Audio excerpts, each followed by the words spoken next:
সকাল সকাল তারা মায়ের কাছে তো বুক ভরা ভালোবাসা নিয়ে নিলাম, দিনটা শুরু করছি। আজকে তো সবই ঘরের কাজ আছে, সেগুলো তো সবই করলাম। এদিকে তিতলিকে মানে কালকে রাতে শুতে যাওয়ার আগে জিজ্ঞাসা করে নি সবাইকে যে সকালে কি রান্না বান্না করবো, কেননা সেরকমভাবে বাজার টাজার করতে হবে। তো তিতলি বলে যা করবে করবে, আঁশের জিনিস কিছু করো না, কারণ তিতলি হলো এখন ঘরের মেন সদস্য, তো এখন ওই বড় কুটুম আমার।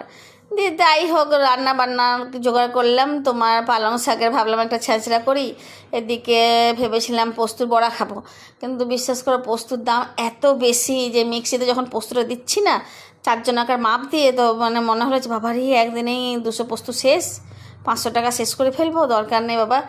তাই অল্পতে পোস্ত বেটে তোমার তেঁতুল টক করে নিয়েছিলাম, মানে তেঁতুল পোস্ত করেছিলাম। আর মুগের ডাল তো সবাইয়েরই প্রিয়, ওইটাও করে নিয়েছিলাম। এরপর আর কিছু করতে পারিনি, ঘরে কাচাকুচি এসবও ছিল। তো প্রথমে কি করলাম, আমি ওই পালং শাক কুচি কুচি করে কেটে সব সবজি কেটে আর তোমার বেশ ভালো করে ভেজে নেড়ে চেড়ে ধনে গুঁড়ো, জিরে গুঁড়ো, নুন, চিনি সব কিছু দিয়ে পরে এই রান্নাটা করে নিয়েছিলাম। আর কিছু তোমার বড়ি সেদ্ধ করে নিয়েছিলাম রান্নার সাথে, আর কিছু বড়ি ওপর থেকে শুকনো ভাজা ছড়িয়ে দিয়েছিলাম, আর কাঁচা সর্ষের তেল ছড়িয়ে নামিয়ে নিয়েছিলাম, যাতে ওই বড়ি ভাজাগুলো যখন মানে মুখে পাওয়া যায় খাওয়ার সময় তো খুব ভালো লাগে, টেস্ট পায় আরও বেড়ে যায়। আর এদিকে তেলের মধ্যে পোস্তটা বেশ ভালো করে নেড়ে চেড়ে তেঁতুলের জল, মানে তেঁতুল ভালো করে মেখে পরে তেঁতুলের জলটি দিয়ে পরে নুন চিনি দিয়ে বেশ ভালো করে মিশিয়ে আর নামিয়ে নিয়েছিলাম। ফুটে উঠলে একটু গাঢ় গাঢ় করে নামিয়েছিলাম।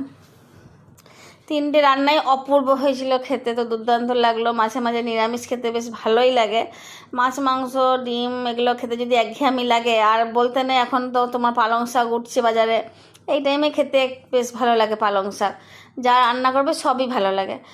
আর তেঁতুল পোস্তটা কিন্তু বারবার বলবো, তোমরা হয়তো করে খেয়েছো জানি না আমি, কিন্তু করে খেয়ে দেখবে দারুণ লাগে গো। মানে তেঁতুল পোস্ত হলে তোমার আর অন্য কোনো সবজি লাগবেই না, না ডাল, না ভাজাভুজি, না তরকারি, না মাছ মাংস ডিম, তেঁতুল পোস্ততেই তোমার সব ভাত খাওয়া হয়ে যাবে। তো আমার তো দারুণ লাগলো ভাত খেতে। আর এই যে আমি রাস্তার উপরে থাকার সুবাদে এই যে একটা মিছিল গেল, এটাও দেখলাম খানিকক্ষণ বেশ উপভোগ করে। এখানে সব কিছুই পুজোই আমি দেখতে পাই, দুর্গাপূজার তোমার বাড়ি আনা, বাড়ি বিসর্জন, সব কালী ঠাকুর বিসর্জন, সমস্ত পূজা, ছট পূজা থেকে শুরু করে সব, নতুন বউ আসছে, জামাই আসছে, বরযাত্রী বাস এসে থামে, আবার মেয়ে বিদায় হয় কেঁদে কেঁদে, সমস্ত কিছু।